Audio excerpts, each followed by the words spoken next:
Ser Podcast. Las 7 de hoy por hoy. Ser Podcast.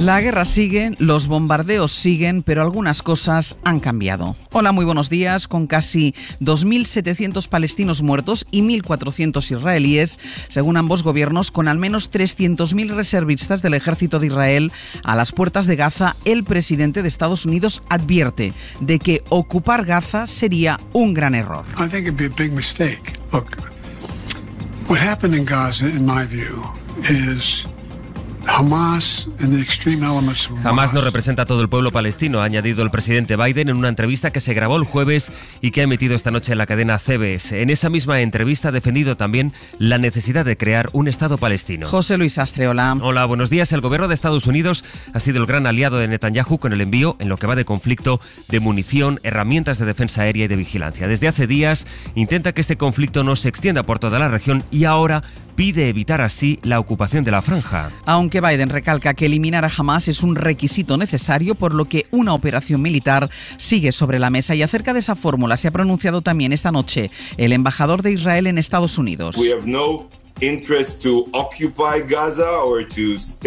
tenemos interés en ocupar o permanecer en Gaza, decía la CNN, pero añadía, para destruir a Hamas tendremos que hacer lo que sea necesario. Hoy el secretario de Estado estadounidense Anthony Blinken vuelve a Israel después de visitar 6 países de la región este fin de semana en una acelerada labor diplomática. En declaraciones a los periodistas, Blinken ha asegurado que esta mañana, en torno a las 8, se abrirá por fin un corredor humanitario en Rafah, en la frontera con Egipto, y eso también puede cambiar mucho las cosas, con 1 millón de desplazados ya, según la ONU, que necesitan de manera urgente la ayuda humanitaria. Vamos a comprobar en directo cómo se traducen estos movimientos sobre el terreno. Enviado especial de la SER, Pablo Morán, buenos días. Buenos días, Ángeles. Por necesitar se necesitan hasta bolsas para cadáveres, porque estos 9 primeros días de guerra ya han provocado más muertos palestinos que los 2 meses que duró la última guerra en 2014.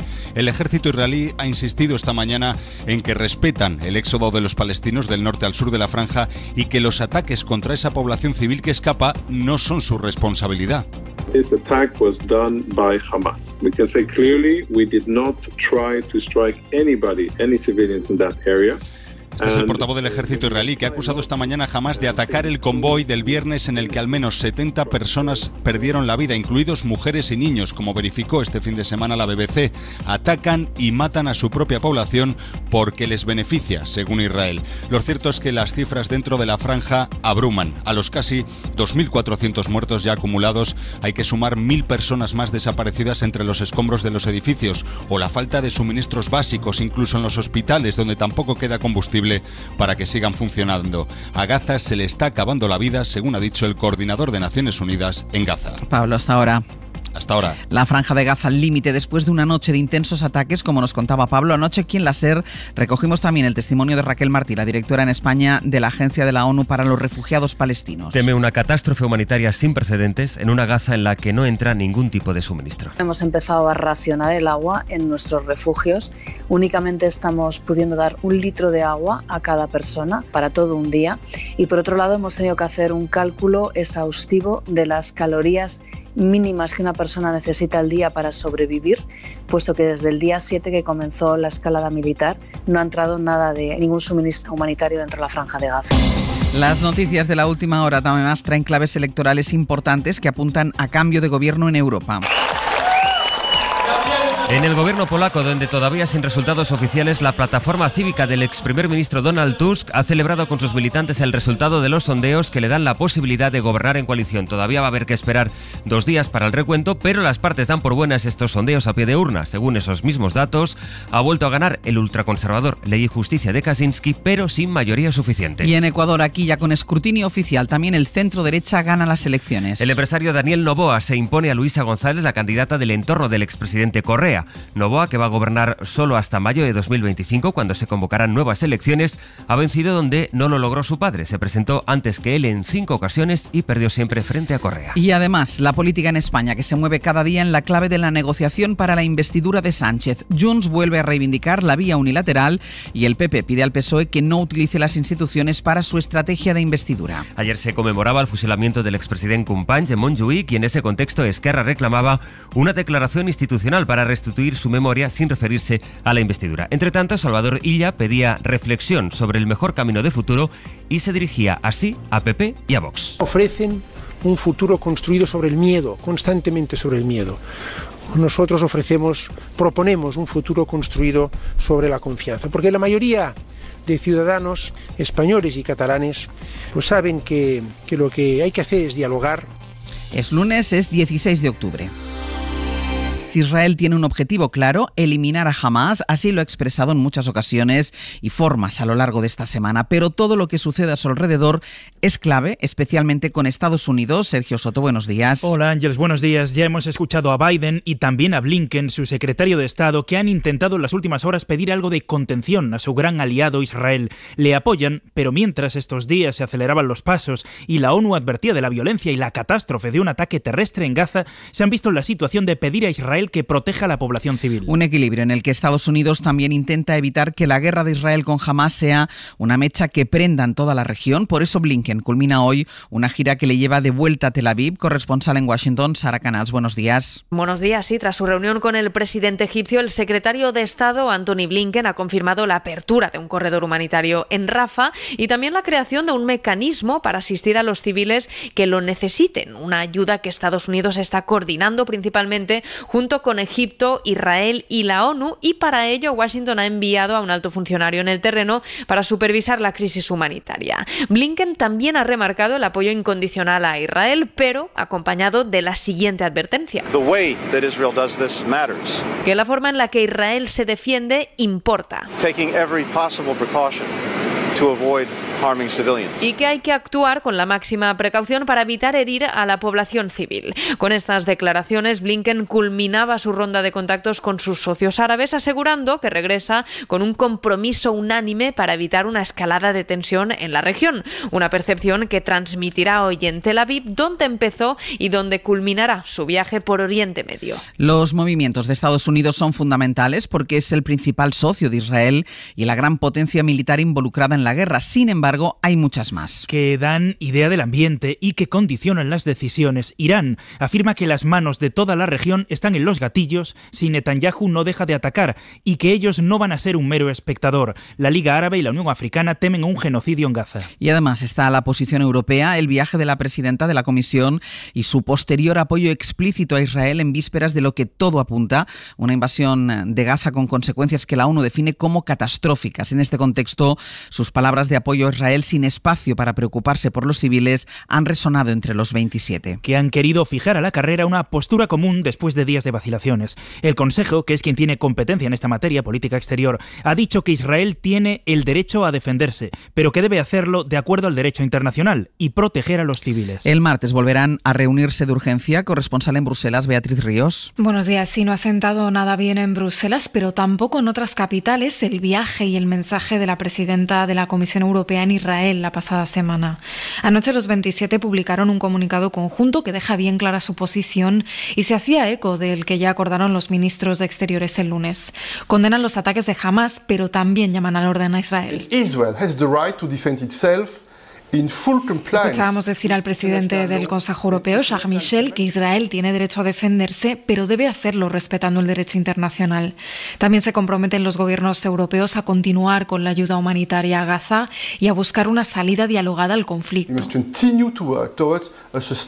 Tenemos que seguir trabajando por una paz duradera basada en la solución de los dos estados, decía Michel, que añadía que la UE es y debe seguir siendo un actor de paz y un defensor del derecho internacional, en un mensaje, por cierto, cargado de sutiles reproches a von der Leyen, que viajó a Israel sin el mandato de los gobiernos europeos, que son quienes definen la política exterior de la Unión. Mientras las instituciones tratan de aclarar en qué lugar están, en las calles... ¡No es una guerra! ¡Es un genocidio!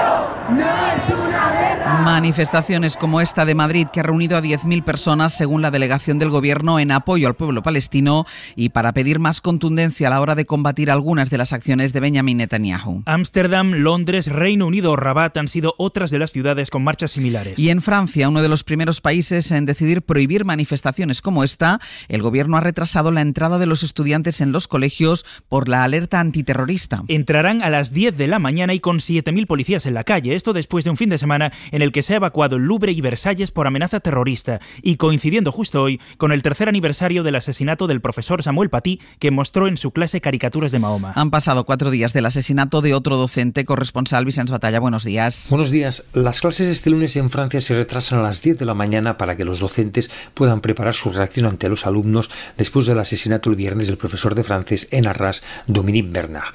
La comunidad educativa aún está bajo el choque de este asalto con un cuchillo al instituto de un exalumno islamista radicalizado que también hirió gravemente a otros 3 trabajadores del centro. A las 2 de la tarde se observará un minuto de silencio en todas las escuelas del país. Simultáneamente este lunes se acabarán de desplegar los 7.000 militares suplementarios para garantizar la seguridad en los espacios públicos tras elevarse la situación al máximo nivel de alerta atentado y que se atribuye a la tensión por la guerra de Gaza. En este clima, el sábado se produjeron 2 falsas alarmas de bomba en el Museo del Louvre y el Castillo de Versalles que obligaron a desalojar a los miles de visitantes. Por otra parte, se mantienen detenidas a 9 de las 11 personas relacionadas con el ataque del viernes, empezando por el autor Mohamed Moghouchkov, así como su familia en Francia al completo.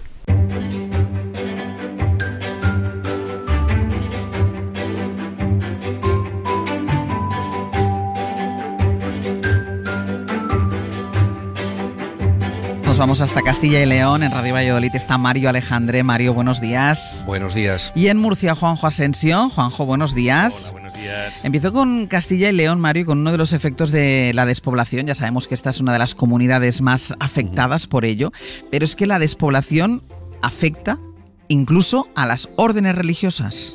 Sí, 10 monjas de una congregación que residían en un pueblo de Ávila han hecho las maletas, han decidido marcharse a tierras por de pronto con tiempo más benigno. Han aprovechado el puente para ir desde la localidad de Piedrahita hasta Valencia. Allí van a emprender una nueva etapa de su vida monástica, que es una de esas frases que podrías analizar con Bianchi en la sección de los martes, lo de emprender una nueva etapa de su vida monástica. La noticia, sí, un traductor necesitamos. La noticia de la marcha ha conmovido mucho al pueblo, porque durante una década estas monjas han desempeñado un papel esencial en la vida religiosa, pero también social del pueblo. Y esta noticia tiene otras repercusiones. La incertidumbre, principalmente, sobre el patrimonio artístico del monasterio en el que residían. En ese monasterio hay, por ejemplo, un Cristo del imaginero Alonso Cano. En Piedrahita están pendientes de que la Junta resuelva una petición para declarar el edificio BIC, es decir, bien de interés cultural. La Junta tiene que decir antes de que acabe noviembre. No son tontas tampoco, eligen Valencia, ¿eh? Buen clima. Seguro, Sastre, seguro que lo aplaude. Exacto. Una mujer que reclama en Murcia, la Consejería de Educación le reclama 10 euros porque a su hija le rompieron el paraguas en el colegio. Ella dice que es lo que cuesta el paraguas. Sí, la madre de esta alumna de un colegio de Alcantarilla considera a la Consejería de Educación que es la responsable patrimonial de la rotura del paraguas, que estaba recién estrenado por su hija y que denuncia le rompieron algunos de sus compañeros en el cole. Bueno, pues la reclamación por importe de tan solo 10 euros la presentó ante el director del centro, pero le dijo que lo que tenía que hacer era acudir a la consejería, aunque se le explicó que en el centro no existía constancia del incidente y que la alumna tampoco había dicho nada a su tutora. Bueno, de hecho, en este asunto ha tenido que intervenir hasta el Consejo Jurídico de la región, que ha recomendado que se desestime la demanda porque no ha quedado demostrado relación de causalidad entre el perjuicio y el funcionamiento de los servicios públicos, y todo por 10 euros. Y desde León, Mario, una de despistes, bueno, yo creo que es algo más que despistes, porque la policía local ha interceptado a un conductor que tenía la ITV caducada, pero no es aquello que se le hubiera pasado unos meses, no, es que no he pedido cita. 15 años. Bueno, un día por otro al final ya lo vas dejando. Pasan estas cosas. Esto fue el jueves, en plena jornada festiva, cuando una patrulla dio el alto en un control rutinario dentro de una campaña puesta en marcha en colaboración con la DGT para evitar las distracciones al volante. Bueno, aquí desde luego había una distracción, pero de otro tipo. Al conductor le hicieron la prueba de alcohol y drogas y, para sorpresa de nadie, dio positivo en varias sustancias. Además de eso, la otra sorpresa llegó cuando comprobaron los datos del vehículo y certificaron que la última vez que el automóvil del infractor había pasado esta revisión técnica obligatoria fue en 2008, aquel año en el que, entre otras cosas, ganamos la Eurocopa con el gol de Torres. Bueno, pues desde entonces el vehículo había estado circulando y a saber cuánto más lo habría hecho de no ser por ese control que acabó con una inevitable denuncia. Y un espontáneo, Juanjo, en una fotografía oficial, alguien que aparece ahí en la foto bien uniformado y que nadie sabe quién es. Sí, fue en los actos de la Guardia Civil en La Unión. La cosa no iría a mayores si no fuera porque nadie sabía quién es esa persona que apareció con un uniforme de capitán de navío de la Armada. Esto no pasó desapercibido en el ámbito castrense, pero llama la atención el hecho de que se presentó en el acto con un traje de capitán de navío de verano, ya que al ser una celebración oficial lo correcto es que fuese vestido con el traje de gala. Según otros testigos, el tipo de calzado también le delató. Pues lo están buscando porque no se sabe quién era. Mario, Juanjo, gracias. Un abrazo. Hasta luego. Y vamos con nuestra recomendación cultural. Para empezar el día, una recomendación que nos lleva hasta el teatro y es de Dani de la Fuente. El Centro Dramático Nacional estrena Iribarne, una obra escrita por Esther Carrodeguas y dirigida por Xavier Castiñeira, con música de Berto, Who the Fuck is Iribarne. Palomares, la calle es mía. También lo veíamos desde la perspectiva como gallegos que somos, desde el abuelo que nos gobernó, el fragosaurio. Que había tomado decisiones, que había hecho acciones políticas muy relacionables con el presente y cuál era la trascendencia de eso en nuestras vidas. La obra abarca desde el franquismo, cuando Iribarne era ministro de Información y Turismo, hasta la transición. Porque ha sido una transición ejemplar. Pasando por ese pacto de silencio que firmó el rey. Cuando se ha clavado en pantalla la palabra amnistía, que linkea con el presente de una manera brutal, empiezas a entender cosas, dices, ¡ostra! Y la etapa de Fraga en Galicia. 3 obras en una, que empieza casi como un episodio de 13 Rue del Percebe, Mortadelo y Filemón, entradas, salidas, personajes locos que entran por un lado. La política de Fraga creo que tiene mucho de teatro, ¿no? De construcción del relato. Dura 3 horas, pero tanto el texto como la puesta en escena, muy TikTok, hacen que no pierdas concentración, que no pares de reír y de sorprenderte. Ahí está la música de Berto, una persona muy joven, que el lenguaje teatral sea lo suficientemente atractivo como para que interese y que se lo cuente a la gente que sabe todavía menos que nosotros. Una recomendación para todos los públicos, los educados en la generación del silencio y los jóvenes de hoy que, como canta Berto en la obra, no saben quién es Iribarne. Para no perderte ningún episodio, síguenos en la aplicación o la web de la SER, Podium Podcast o tu plataforma de audio favorita.